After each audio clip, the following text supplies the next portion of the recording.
Assalamualaikum warahmatullahi wabarakatuh.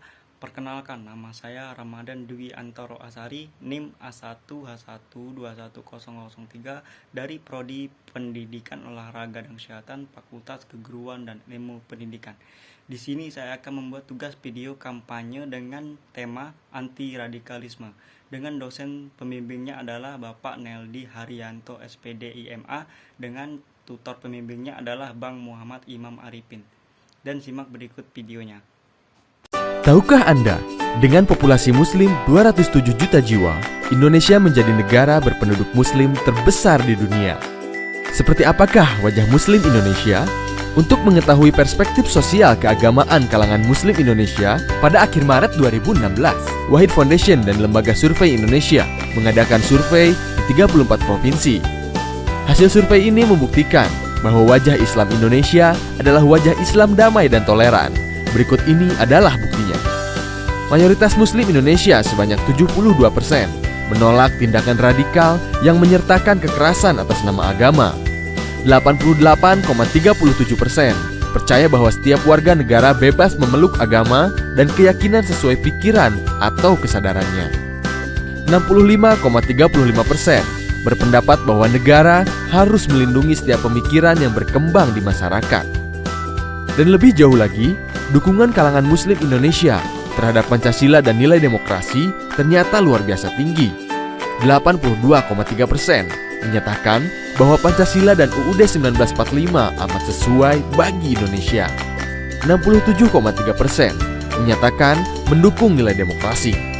Tapi, apakah Anda juga tahu bahwa Indonesia menghadapi tantangan yang serius, yaitu menguatnya potensi intoleransi sosial keagamaan? Jika dibiarkan, potensi ini dapat berujung pada aksi radikalisme atas nama agama. Proyeksi statistik survei ini memperkirakan ada sekitar 600.000 jiwa pernah melakukan aksi radikalisme atas nama agama.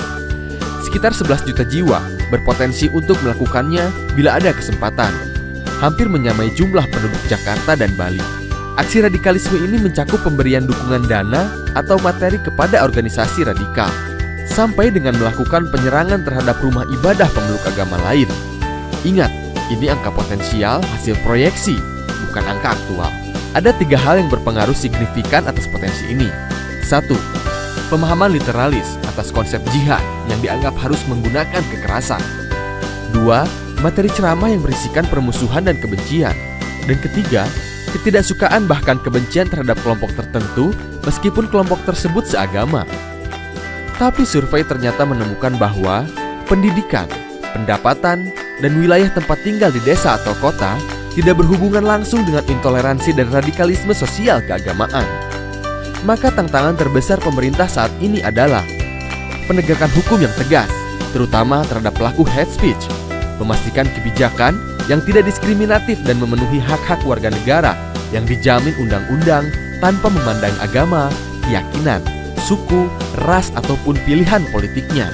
Pemerintah pusat dan daerah juga tidak boleh memberi dukungan kepada kelompok atau organisasi yang diketahui melakukan aksi-aksi intoleran dan radikal. DPR dan DPRD harus menghapus atau merevisi undang-undang atau peraturan yang bertentangan dengan semangat kebinekaan, perdamaian, dan non-diskriminasi. Organisasi sosial keagamaan moderat seperti Nahdlatul Ulama dan Muhammadiyah harus memperkuat basis dan kapasitas anggotanya dengan pemahaman keagamaan yang lebih kritis dan terbuka. Dan sebagai warga negara, kita harus membiasakan diri berpikir kritis, tidak terlibat penyebaran ujaran kebencian atau hate speech, mengamalkan nilai-nilai beragama yang positif dan damai, membuka ruang dialog, menggiatkan interaksi antar kelompok, serta memupuk saling pengertian dan pemahaman. Marilah kita bangun bangsa dan kita hindarkan pertikaian yang sering terjadi. Inilah esensi tugas kesejarahan yang tidak boleh kita lupakan sama sekali. Karena Indonesia bukanlah milik sesuatu golongan, sesuatu agama, sesuatu suku, pun golongan adat istiadat tertentu, tapi milik kita semua, dari Sabang sampai Merauke.